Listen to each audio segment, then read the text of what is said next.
যখন আমাকে বাজার থেকে মিছিল নিয়ে আসতেছে, বাজার অনেক লোকে বলা বলি করতেছে, কই তা তাহিরি সব টেহা দিয়ে আনছে, টেহা দিয়ে।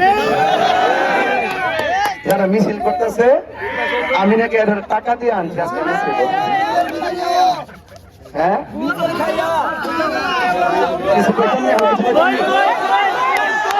আজকের এই সমাবেশে যারা আসছেন আল্লাহ রাসূলকে সাক্ষী রাখিয়া একদম পুরো চ্যালেঞ্জ করলাম, সনাতন ধর্মের দিকে মুসলমান পর্যন্ত আল্লাহ রাসূলের সাক্ষী রেখে বলেন আজকের মিটিং এর জন্য, মিছিলের জন্য, মিছিলের জন্য, মিছিলের জন্য একটা টাকা দিছি কেউ প্রমাণ করতে পারবেন?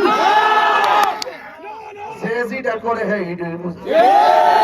আমরা কি বারো বিরানো হয়নি, লাগে খেলা চলতেছে, কোটি টাকা বনাম ভালোবাসা ইনশাল্লাহ করলে কেন? যারা এরকম কথা বলেন আমাদেরকে মাপ কাটিনি, আমাদেরকে নিয়ে মাপ দেওয়ার অনেক সময় লাগবে। আমরা আদর্শের ভিত্তিতে রাজনীতি করি, কথা বলেন ঠিক কিনা?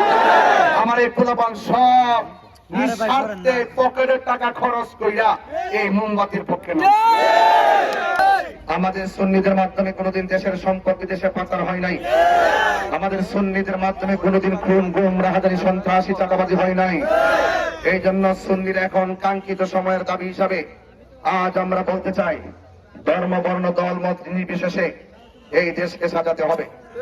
রাজনীতির চরিত্র যদি বলি, আমাদের দেশের রাজনীতির চরিত্র হলো দীর্ঘ 55 বছর ধরে দেখছি যেই দল ক্ষমতায় আসে সেই দল সব সুবিধা ভোগ করে, আর যেই দল ক্ষমতায় থাকে না তাদের বিরুদ্ধে মামলা হয়, তাদের ব্যবসা বাণিজ্যের উপরে আক্রমণ বা চাঁদাবাজি করা হয়, বিভিন্ন ভাবে হামকি ধমকি দিয়ে তাদেরকে কোণঠাসা করে রাখা হয়। কিন্তু আহলে সুন্নাত ওয়াল জামাতের রাজনীতির চরিত্র হলো যারা আমাকে ভোট দিবে তারাও আমার, যারা আমাকে ভোট দিবে না তারাও আমার। আমাকে যারা ভোট দিবেন তারা করে দরজা খুলে ঘুমাবে, আমাকে যারা ভোট দিবে না তারাও দরজা খুলে ঘুমাবে, আর আমি তাদের পাহারাদার হয়ে থাকবো ইনশাআল্লাহ। আমার যুবক ভাইয়েরা, আমি শুধু আপনাদেরকে বলছি, সিদ্ধান্তের পরিবর্তন ঘটাবেন না। এবার চুরঘাট মাধবপুরে বিপ্লব হবে, বিপ্লব ইনশাআল্লাহ।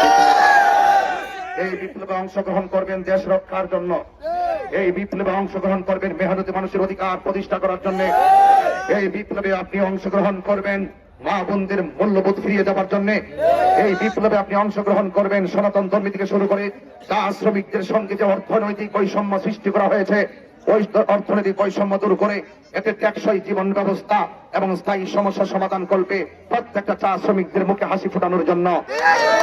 এবার আপনারা এই বিপ্লবে অংশগ্রহণ করবেন এই দেশের সার্বভৌমত্ব সুরক্ষায়। যারা ক্ষমতায় আসে এই দেশের মানুষের আবেগকে পুঁজি করে মানুষের ভোটকে তারা গ্রহণ করার পর তারা যা খুশি সেভাবে তার রাজনৈতিক দর্শন তারা প্রয়োগ করে থাকে। আমি পরিষ্কার ভাষায় বলতে চাই, যদি বিশেষ করে আপনাদের সমর্থন, আপনাদের মহামূল্যবান ভোটে আল্লাহ পাক যদি আমাকে আপনাদের প্রতিনিধি হিসাবে কবুল করেন, আমি কথা দিয়ে যাচ্ছি মাদকপুরের ব্যবসায়ীদের কাছ থেকে চাঁদাবাজদের চাঁদা টেকসই ভাবে বন্ধ করে দেবে ইনশাআল্লাহ। অবৈধভাবে বালু উত্তোলন বন্ধ করে দেবে ইনশাআল্লাহ। ড্রেজার দিয়ে যে এরকম ভাবে মান বালু কেটে দিয়ে পার্শ্ববর্তী জমিনের উপরে হুমকির মুখে ফেলে দিয়েছেন সেগুলো ইনশাআল্লাহ বন্ধ করে দেবে ইনশাআল্লাহ। কাজ করবেন, রাজনীতি করবেন, মানুষের কল্যাণে রাজনীতি করুন। আজকে আমি শুনেছি, আমি গণসংযোগে গিয়েছিলাম, আমার এজেন্টকে বলা হয়েছে যাই সমস্ত এজেন্ট গুলো থাকবে তাদের নাকি লিস্ট করা হচ্ছে এবং আমার মোমবাতির প্রতীকে এজেন্ট নাকি দেওয়া হবে না। আমি এই খবর রাত্রে শোনার পরে যে গ্রাম থেকে বলা হয়েছিল সকাল 9টার পর আমি সেই গ্রামে উপস্থিত হয়েছি। আমি বলেছি আমার এই কেন্দ্রে এজেন্ট থাকবে, শান্তিপূর্ণ, অবাধ, সুষ্ঠু, নিরপেক্ষ নির্বাচন অনুষ্ঠিত হবে। এই জনগণের যে আকাঙ্ক্ষা, এই নির্বাচন আসন্ন ত্রয়োদশ জাতীয় সংসদ নির্বাচনকে কেন্দ্র করে জনগণের মধ্যে যে আকাঙ্ক্ষা সৃষ্টি হয়েছে সেই আকাঙ্ক্ষার রোডম্যাপকে যারা ব্যাহত করার চেষ্টা করবে এই শান্তিপ্রিয় জনতা তার জবাব দেবে ইনশাআল্লাহ। এই জবাব নিশ্চয়ই বুলেটের মাধ্যমে হবে না, এই জবাব হবে ব্যালটের মাধ্যমে। সবাই নীরবে নীরবে মনের ভিতরে যে অঙ্কন করেছেন আমাদের হুজুর আল্লামা জুবায়ের রজভী হুজুর বলেছেন যে আপনাদেরকে অনেকে বিভিন্ন ভাবে প্রতারিত করার চেষ্টা করবে, কিন্তু ভোটটা শেষ পর্যন্ত মোমবাতিতে মারবেন। এইভাবে আপনারা আসুন। কখনো কখনো নীরবতাই হয় শ্রেষ্ঠ হাতিয়ার। অনেকে আমাদেরকে মামলার হুমকি দেয়, অনেকে হামলার হুমকি দেয়, অনেকে আমাকে বলে তাহিরির বাড়ি ব্রাহ্মণবাড়িয়া, সেই দেশের মধ্যে কি উন্নয়ন করছে, তাদের কথার উত্তর দিতে চায়। সনাতন ধর্মী ভাইদেরকে নিয়ে উত্তর দিতে চায়, এই মেহনতি মানুষদেরকে নিয়ে জবাব দিতে চায়। একটা কথা বলতে চাই, ওরা যেভাবে আমাকে প্রশ্ন করে আমি এই মাধবপুরে কি উন্নয়ন করেছি যে এখান থেকে নির্বাচন করব, আমি থেকে প্রশ্ন করতে চাই, আপনি যেভাবে কথা বলেন মনে হয় যেন আমি মাধবপুরে 5 বছর স্বরাষ্ট্রমন্ত্রী ছিলাম। আমাকে এই প্রশ্ন না করে প্রশ্ন করেন যারা উপজেলা চেয়ারম্যান ছিল, তারা প্রশ্ন করেন পাখননগর রাস্তায় এরকম কথা থাকলো কেন, রেমা কালিঙ্গের রাস্তায় এরকম কথা ছিল কেন, আর রাস্তার কারণে আমার মা তোমরা প্রেগনেন্সি ব্যথায় রাস্তার মধ্যে মারা গেল কেন? জবাব দিতে বলে, জবাব চান, জবাব চান। আজকে রাজনৈতিক জবাবদিহিতা না থাকার কারণে অনেক টাকা আর সম্পত্তির মুখে পড়ে এই সমস্ত মানুষের আবেগকে পুঁজি করে চলে যায়, তাদের দরজায় যে ঘন্টার পর ঘন্টা দাঁড়িয়ে থাকতে হয়। আমি কথা দিয়ে যাচ্ছি, আমি যদি আপনাদের প্রতিনিধি হতে পারি, দরজা খোলা থাকবে, কোন নেতা পাতি নেতা নিয়ে আমার কাছে যাওয়া লাগবে না। আমি আপনাদেরকে বলছি, আবারও বলছি, পরিষ্কার ভাষায় বলছি, এই সমস্ত তরুণ যোদ্ধাই আমার শক্তি, কারণ নাই অধম্য শক্তি। এই যুবকদেরকে নিয়ে ইনশাআল্লাহ এই মাধবপুর চুনারঘাটের ভাগ্যকে পরিবর্তন করার পথে আল্লাহ সাহায্য কামনা করে মাঠে নেমেছি। ইনশাআল্লাহ সনাতন ধর্মী যারা আছেন, আমি আপনাদেরকে আশ্বস্ত করে যাই, এখানে দাঁড়িয়ে বলে গিয়েছিলাম হিন্দু মন্দিরে যাবে, বৌদ্ধ পেগোডায় যাবে, খ্রিস্টান গির্জায় যাবে, মুসলমান মসজিদে যাবে, যার যার ধর্ম স্বাধীনভাবে পালন করবে। সবাই শুধু শান্তি চায়, সবাই শুধু নিরাপত্তা চায়।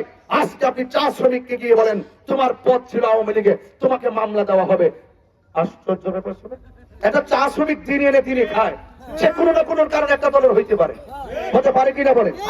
আপনার বিএনপির মতো তো হতে পারে, জাতীয় পার্টির মতো হতে পারে। আপনি যখন চা শ্রমিকদের মধ্যে যখন মামলার হুমকি দিয়েছেন, তার মধ্যে বোঝা যায় আপনার রাজনৈতিক প্রতিহিংসা থেকে আপনি এখানে বেরিয়ে আসতে পারেন না।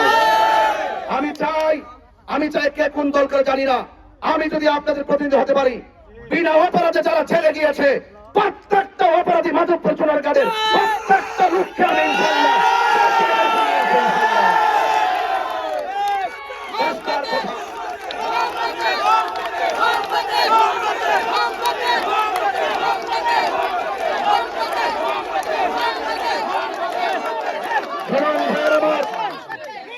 যদি সে অপরাধ করে তার বিচার হবে, যদি দুর্নীতি করে তার বিচার হবে, যদি সে চাঁদাবাজি করে বিচার হবে।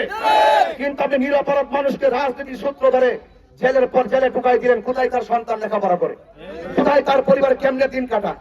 এটার নাম কি রাজনীতি? এটার নাম কি রাজনীতি?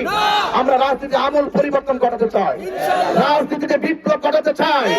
যদি আল্লাহ পাক আমাকে দয়া করে এই মাধবপুর চুনারঘাট সম্প্রীতির মাধ্যমে এমন মডেল বানাবো, সারা বাংলাদেশের আসন এই মাধবপুর চুনারঘাটকে ফলো করবেন।